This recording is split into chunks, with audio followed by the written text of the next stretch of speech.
Guys, welcome to my all new podcast series, जिसमें मैं आप सबको देश विदेश के विभिन्न पर्यटन स्थलों के बारे में और भी ज़्यादा गहराई से जानकारी दूंगी और बताऊंगी उन जगहों से जुड़ी कुछ रोचक बातें। तो चलिए बिना देर किए हुए जल्दी से शुरू करती हूँ इस पॉडकास्ट सीरीज़ को। और आज मैं आप सबको श्री पद्मनाभ स्वामी मंदिर के बारे में बताऊँगी। दोस्तों, भारत के केरल राज्य की राजधानी तिरुवनंतपुरम के पूर्वी किले के भीतर स्थित है श्री पद्मनाभ स्वामी मंदिर, जो कि भगवान विष्णु का एक बहुत ही पवित्र मंदिर है। ये मंदिर केरल और द्रविड़ वास्तुशिल्प शैली का एक बहुत ही खूबसूरत उदाहरण है और इस मंदिर को दुनिया के सबसे धनी मंदिरों में से एक माना जाता है।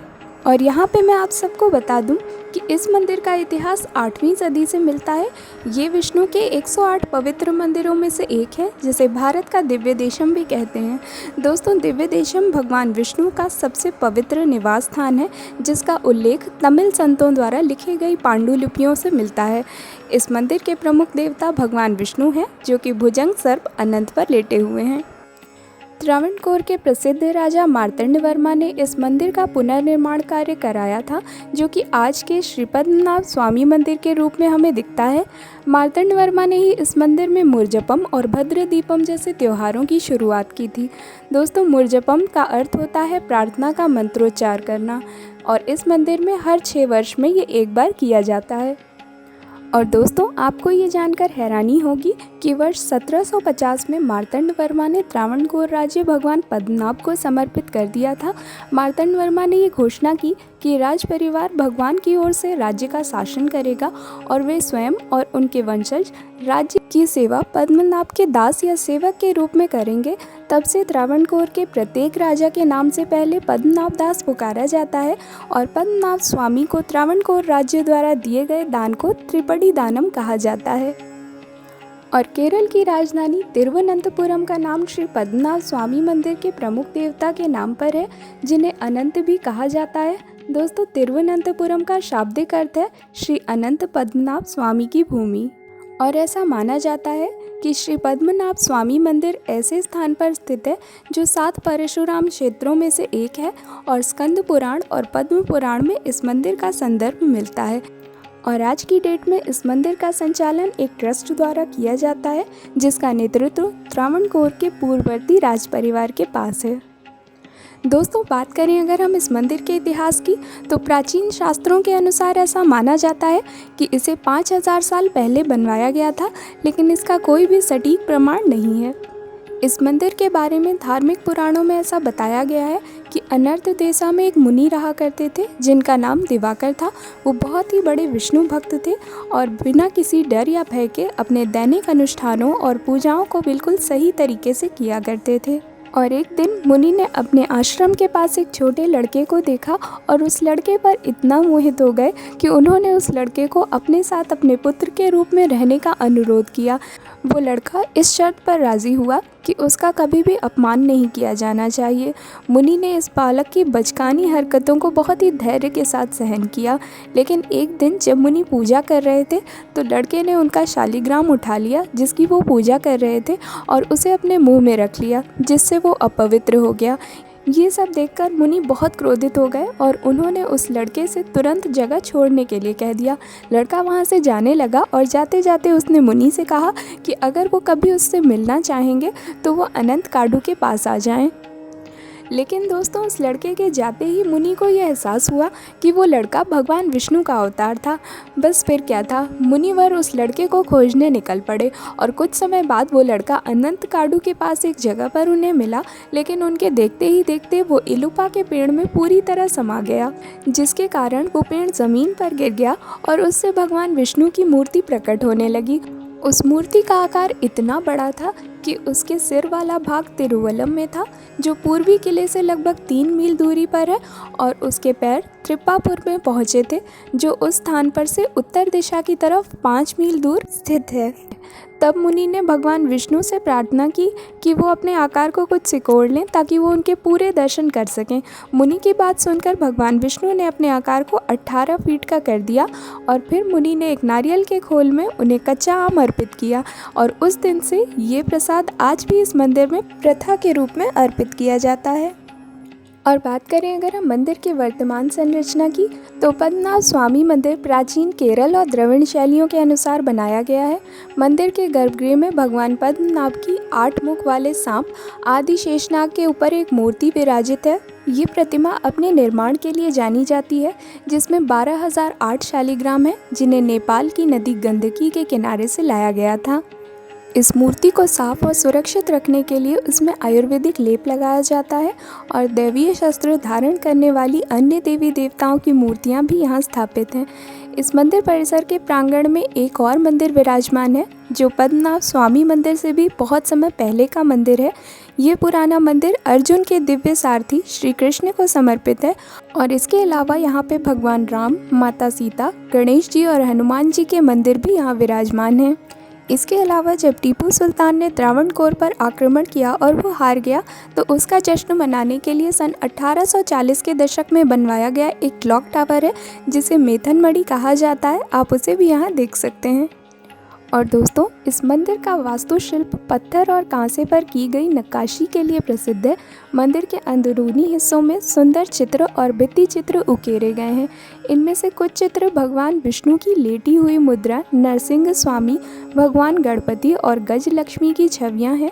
इस मंदिर का ध्वज स्तंभ लगभग 80 फीट ऊंचा है, जिसे स्वर्ण लेपित तांबे के चादरों से ढका गया है। इसके अलावा इस मंदिर में कुछ और भी महत्वपूर्ण चीज़ें हैं जिनको आपको ज़रूर देखना चाहिए, जैसे कि ओटकल मंडपम। ये भगवान पद्मनाभ के गर्भगृह के सामने एक एकल पत्थर का मंच है और ये ग्रेनाइट से बना हुआ 20 वर्ग फुट आकार का एक मंच है, जिसकी मोटाई 2.5 फुट है। और यहाँ पे मैं आपको बता दूँ कि आप जिस समय भगवान के दर्शन करेंगे, उस समय आपको मंच के ऊपर चढ़ना होगा और ओटकल मंडपम का उपयोग श्री पद्मनाभ स्वामी के अभिषेक समारोह के दौरान भी किया जाता है। और इसके अलावा आप देख सकते हैं यहाँ पे अभिश्रवण मंडपम। ये मंदिर परिसर के भीतर मौजूद एक पत्थर की संरचना है। अभिश्रवण मंडपम ओटकल मंडपम के ठीक सामने है और इसका उपयोग मंदिर में विभिन्न त्योहारों के दौरान विशेष पूजा के लिए किया जाता है। भक्त इस मंडपम का उपयोग भगवान का ध्यान और प्रार्थना करने के लिए करते हैं। और इसके बाद दोस्तों, आप देख सकते हैं कुलशेखर मंडपम, जो कि पत्थर से निर्मित एक और वास्तुशिल्प चमत्कार है। इस संरचना में आपको 28 स्तंभ देखने को मिलेंगे और हर एक स्तंभ को नक्काशीदार आकृतियों से सजाया गया है। और इनकी सबसे खास बात यह है कि जब आप इन्हें टैप करेंगे तो ये खंभे अलग अलग म्यूजिकल नोट्स निकालते हैं। इस मंडपम को आयरामकाल मंडपम या सप्तस्वर मंडपम के नाम से भी जाना जाता है। और दोस्तों, आपको इस मंदिर का ध्वज स्तंभ ज़रूर देखना चाहिए, जो कि पूर्वी गलियारे के पास 80 फीट ऊंचा एक ध्वज कर्मचारी है। ये सागौन की लकड़ी से बना है और सोने की पतली परत से ढका हुआ है। दोस्तों, ध्वज कर्मचारियों के शीर्ष पर आपको गरुड़ स्वामी की एक आकृति देखने को मिलेगी, जो कि भगवान के द्वारा अपने वाहन के रूप में इस्तेमाल किए जाने वाला एक बहुत ही पवित्र पक्षी है और ये आकृति घुटने टेकने की मुद्रा में बनी हुई है। इसके साथ ही दोस्तों, आप इस मंदिर में देख सकते हैं पद्म तीर्थम तालाब, जो कि मंदिर के पूर्वी हिस्से में बना एक बहुत ही पवित्र तालाब है। ये राज्य के कई पवित्र जल निकायों में से एक है और शहर के सबसे पुराने तालाबों में से एक माना जाता है। और दोस्तों, यहाँ पे मैं आपको बता दूँ कि इस मंदिर परिसर के 8 मंडप पद्म तीर्थम तालाब में हैं। इसके अलावा दोस्तों, आप यहाँ देख सकते हैं श्री बलीपुरा, जो कि पत्थर से बना एक बहुत ही शानदार रेक्टेंगुलर गलियारा है। और अभिलेखों के अनुसार इस पत्थर के गलियारे को बनाने के लिए 4000 कारीगरों, 6000 मजदूरों और 100 हाथियों ने अथक परिश्रम किया था। इस गलियारे की सबसे खास बात यह है कि ये 365 और 1/4 मोनोलिथिक स्तंभों से सुशोभित है। और यहाँ पे मैं आपको बता दूं दोस्तों कि अल्पासी और पेनकुनी त्योहारों के दौरान श्री बलीपुरा के माध्यम से विशेष श्री बाली जुलूस निकाला जाता है।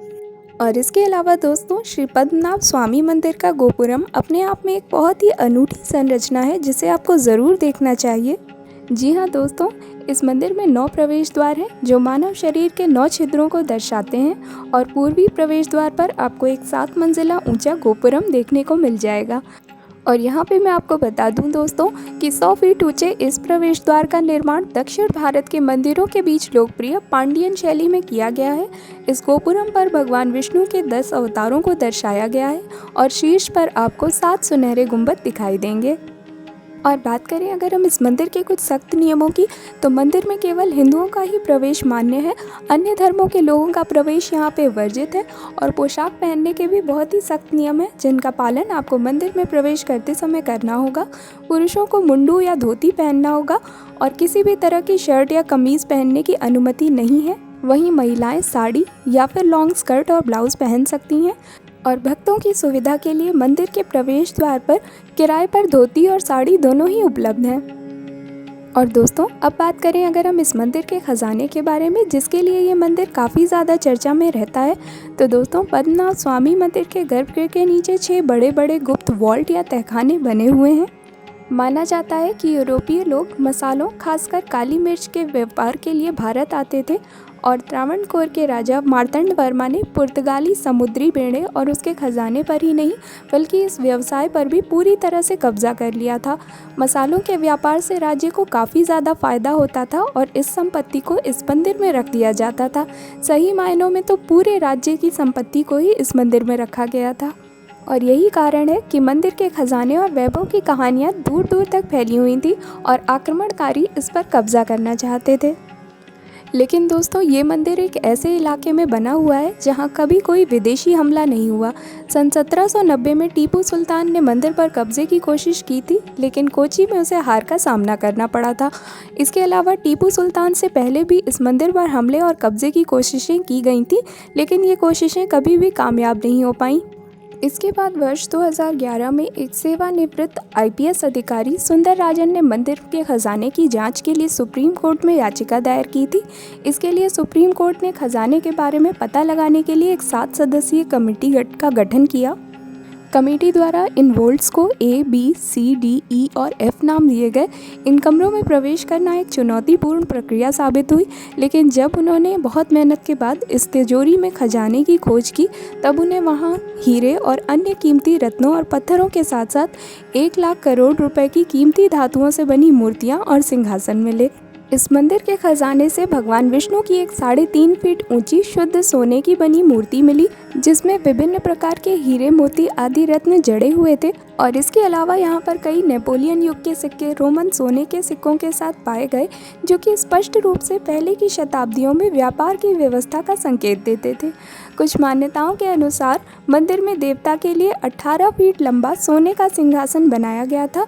इस मंदिर में हजारों की संख्या में सोने की कुर्सियां, माणिक और पन्नी के साथ साथ लगभग 1200 मोटी सोने की जंजीरें भी रखी गई हैं। एक अनुमान के अनुसार प्राचीन वस्तुओं के मूल्य को ध्यान में रखे बिना स्मारकीय वस्तुओं का मूल्य लगभग 1 लाख करोड़ रुपए से भी ऊपर होगा। और ऐसा कहा जाता है कि कई अन्य राजा महाराजाओं जैसे चेरा, पल्लव और चोल जैसे कई और साम्राज्यों के राजाओं ने देवता को दान में आभूषण और कई कीमती सामान दिए थे। सरकार ने सर्वे के बाद तिजोरियों को वापस सील बंद करवाने का आदेश दिया, लेकिन दोस्तों तिजोरी बी के दरवाजे को नहीं खोला जा सका। ऐसा माना जाता है कि जो कोई भी उसे खोलने की कोशिश करेगा उसे कई समस्याओं का सामना करना पड़ेगा। ऐसा माना जाता है कि सभी 6 तिजोरियों में से चैम्बर भी भगवान पद्मनाभ स्वामी से सबसे अधिक जुड़ा हुआ है और तिजोरी खुलने के चंद हफ्ते के बाद ही याचिकाकर्ता की अकस्मात मौत के बाद बदकिस्मती की यह धारणा और भी ज़्यादा मजबूत हो गई। ऐसा माना जाता है कि तिजोरी बी की रक्षा नागों, एक पौराणिक पिशाच और अन्य अलौकिक देवताओं द्वारा की जा रही है। उन्हें तिजोरी का संरक्षक माना जाता है और ऐसा कहा जाता है कि जो कोई भी इस दरवाजे को खोलने का प्रयास करेगा वो अपने लिए कई समस्याओं को आमंत्रित करेगा। और दोस्तों, यहाँ पे मैं आपको बता दूँ कि सदियों पहले जब मंदिर प्रबंधन ने कल्लारा बी को खोलने की कोशिश की तो उन्हें लहरों की आवाज़ें सुनाई दी। जब ये तहखाना रहस्यमयी और डरावना लगने लगा तो उन्होंने अपना फैसला बदलकर वापस इसे बंद करने का निर्णय लिया। इसके अलावा सन 1930 के दशक में जब लुटेरों का एक गिरोह मंदिर को लूटने आया तो उन्हें वहाँ सांप दिखाई दिए। ऐसा माना जाता है कि प्राचीन काल के संतों ने शक्तिशाली नागपासम मंत्र का जाप करके कक्ष के प्रवेश द्वार को सील कर दिया था। केवल सबसे सटीक समझ वाला पुजारी ही गरुड़ मंत्र का जाप करके इसे खोल सकता है। तो अब हम और आप तो सिर्फ कल्पना ही कर सकते हैं कि इस मंदिर के खजाने में क्या क्या होगा। तो दोस्तों उम्मीद करती हूँ आपको ये पॉडकास्ट पसंद आई होगी। पॉडकास्ट अच्छी लगी है तो इसे लाइक कर दीजिए। साथ ही आप यूट्यूब पे कमेंट करके या फिर इंस्टाग्राम पे मुझे मैसेज करके अपने पसंदीदा पॉडकास्ट टॉपिक की रिक्वेस्ट भी कर सकते हैं। और मैं मिलूँगी आप सबसे जल्दी ही अगली पॉडकास्ट में। Till then stay happy, stay fit and keep travelling.